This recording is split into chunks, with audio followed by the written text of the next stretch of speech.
kuva igice cya 20 igihe Imana yahaga amategeko abayisiraheli yaravuze mu gice cya 20 umurongo reka tuharebe haranditse umurongo wa 7 ngo ntukavugire ubusa izina ry'Uwiteka Imana yawe kuko Uwiteka atazamubara nk'utacumuye uvugiye ubusa izina rye.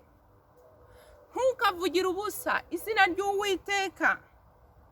Uwiteka Imana yacu mbere kugeza kuva mu ntangiriro kugeza ku byahishuwe twaje guhishurirwa ku izina ry'Imana yacu ryitwa Yesu Kristo niwe Mana yacu. Mwirirwa rero muvuga ngo ayi Yesu we ngo ntukavugire ubusa.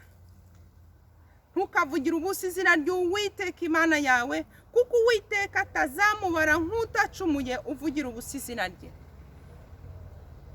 Mugakora ibintu byenda gusetsa mukashiramo izina rya Yesu mukirirwa mwigana abantu muvuga Yesu, muvuga ngo Yesu, muvuga ngo Mana, igihe cyose ngo Mana, ntabwo muzi amahano muba murimo kwishira hejuru, ntabwo muzi imivumo, ntabwo muzi ibigeragezo muba murimo mwikururira, ntabwo muzi abadayimoni.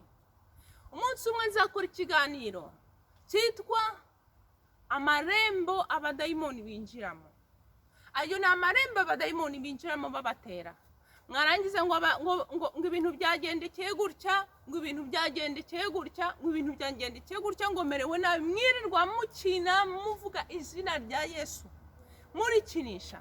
Ijambo ry'Imana riravuga ngo nta rindi zina muri iyi si ryahawe abantu kugira ngo dushobore kuboneramo agakiza, ni izina rya Yesu. Ubundi rero mukirirwa murikoresha mukoraza amabrage mukina muvuga ngo Yesu we, ngo Yesu we, ahubwo noneho ngo byabaye nk'akantu k'umugi sinzi, akantu k'imvugo k'abajene sinzi, abanavuga ngo ariko Mana, ukagira ngo ntabwo bazi icyo barimo kuvuga. Imana rurema yakuremye ikaremera ijuru n'isi, ikarema ibiriho byose, niyo wari kuvuga ukina. Mwarangiza mugakora imikino, noneho abadayimoni. Yesu yarambwiye ngo bariya abantu bakora byenda gusetsa, bariya abantu bakora byenda gusetsa ngo ntabwo arabe, ngo ni imyuka yitwa imyuka yo kurangaza. Ngo iriya myuka yo kurangaza ngo ntabwo ari wowe wayiremye, ngo nta nubwo ari wikorera. Ushobora kurirwa ureba ziriya byenda gusetsa ukamara amasaha 2, ayo masaha 2 wagagombye kuyakoreramo umurimo cyangwa wagombye gukora ijambo. Ngo iriya myuka yabyenda gusetsa yaje hano mu isi yazanwe na Satani, ngo bakorera Satani, ngo kandi iriya myuka yose ntabwo ari yo. Ndamubaza n'isina bariya bose batuma abana baseka rwose, abana ati ntabwo ari abanje, ati ntabwo ari abanje, ati ntabwo bankorera, ati ntabwo. Hari ubundi buryo abantu bashobora guseka kandi ibiganiro bisetsa abantu byubaka. Ntabwo dushaka guseka dushekejwe nuko umuntu yagiye akabesha undi, umuntu yagiye akiba undi, umuntu yagiye agakorera undi amahano, noneho abantu bagaseka bagatemba. Ni imyuka ya Satani ibakoresha. Ngo ntabwo bafite umwanya, ntabwo bakorera Imana. Kimwe no kumara amasaha 2 mubareba, ni kimwe n'umara amasaha 2 kureba porno, ni kimwe n'umara amasaha ari kureba ya filime y'abantu bicana. Ni kimwe. Umwami Yesu wacu ari bugufi, Yesu Kristo ari bugufi. Nimutangire mwiyeze mumenye ukuri. Ijambo ry'Imana riravuga ngo kubera yuko ngo mbere turi mu rujijo, ngo kubera ko umwami wacu Yesu Kristo yaje hano mu isi kugira ngo adukure mu rujijo isi yari irimo. Muribuka umukozi w'Imana amubaza Filipo, aramubaza ati nyereka Imana, ati nyereka data, noneho biraba bihagije. Arambwira ati ni njyewe, ati koko kubona maranye na hamwe namwe iminsi yose Filipo ukabutanzi ukabutaramenya uwundi we. Nawe ndavugana nawe Filipo, wirirwa ukina n'izina ry'Imana, wirirwa ukinisha izina rya Yesu. Yesu niwe Mana, Yesu Kristo niwe Mana. Ndagira ngo mugire igitinyiro kuko Yesu ari bugufi kandi mu muriro utazima n'ahantu habi, ngo abazaba barimo bose bazavuga ngo ayi Mana we, ngo wambe isogonda ibwe gusa nkavayo, ngo ntabwo nasongera gukina, ntabwo nasongera gukina. Imana yacu ibaha umugisha. Uyu munsi uragira ngo mbabwire iri jambo ry'Imana. Aba badayimoni bateye igihugu barimo gukora ibintu by'ikinamico, bari kubakoresha ikinamico.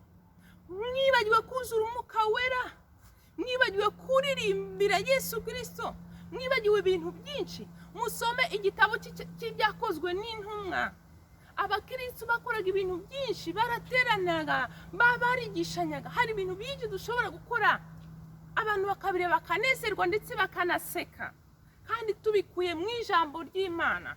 Ariko mureke none se riya kinamico mukora muvuga ngo uyu runaka yaraguye, uyu yuzuye abadayimoni, uyu nguyu yarabesha, uyu nguyu. Mufite ububasha bwo kubakorera deliverance, mufite ububasha bwo kubakiza. Mubarekere mu biganza by'Imana, mubahereze Imana mu masengesho. Niba mufite umwanya ukuri wo kugenzura amakosa yabo, mubahereze Imana mu masengesho. Imana izabasukure yongere ibeze, ariko mute gukora ibyo bintu kuko umwana muto utaramenya Bibiliya azibwira ko abakozi b'Imana bose ariko bameze. Murimo gusubiza abana b'Imana inyuma. Bari bagiye gukizwa ubu ngubu murimo kubasubiza inyuma, kandi ngo ayo maraso muzayabazwa, amaraso yabo muzayabazwa. Ibyo ntabwo ari ibyigisho by'umwuka wera. Mugafata igaburo ryera mukarikoramwo ikinamico, mugafata amaturo mukayakoramwo ikinamico, mugafata ijambo ry'Imana yera yo mu ijuru mukayikoramwo ikinamico, muhamagara izina rya Yesu.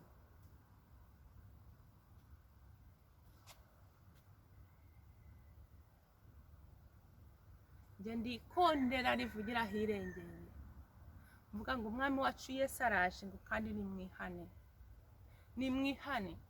Ibintu biri hano mu isi yose, muri Europa yose, mu Burayi bwose, muri Amerika, muri Aziya, muri Oceania, ntacyo bizakumarira udafite Kristo. Ntacyo bizakumarira. Iyo udafite umwuka wera, niyo wagira amafaranga ameze ate, ntacyo akumarira, agupfira ubusa mu ntoki. Ntacyo bishobora kukumara udafite umwuka wera. Ukiga wararunze amadiplome, uragenda ukayoba ukagwa mu bagome, ariko iyo ufite umwuka wera arakujyana akakugeza ku ntsinzi. None si yo murimo mukora biriya bintu mwumva ko umwuka wera ari hagati yanyu, mwumva ko umwuka wera nezerewe. Muribuka Dawidi uriya mwami Sawuli yamugiriye nabi, akora ibintu by'ibikozasoni imbere y'Imana, akora ibintu bibi byinshi, ariko yaravuze ngo ntabwo nzakora ku wasizwe n'Imana. Uw'Imana yasize ntimukamukoreho. Imana ibizi igihe. Muribuka ibigeragezo Petero yahuye nabyo. Petero hari inshuro nyinshi yarasa n'uwayobye, hari inshuro nyinshi yavuga ukumva ko atari umwuka w'Imana umuvugiramo, ariko Petero ntabwo Yesu yamuciye mu ntumwa. Ureba Petero ngo ibyo wambwiye ejo, ngo va hano, ngo turakwandagaza tukujyane mu musozi. Mugire igitinyiro bene data, ngo ejo mutazata ibyo mwari mwarakoze, ngo ejo mutazata ibyo mwari mwarakoze. Nimubona umuntu ubwiza bw'Imana bwaramuvuyeho kubera ko ibyaha bimurimwe imbere arimo arwana nabyo, mumutware mu masengesho, mumuheke mu masengesho. Ariko muteke umujyana ku gasozi ngo muvuge ngo reba ngo basigaye akoreshwa na Sekibi, ngo mumuseke mumuhindure mwikinamico. Imyuka mibi yitwa imyuka ya distraction.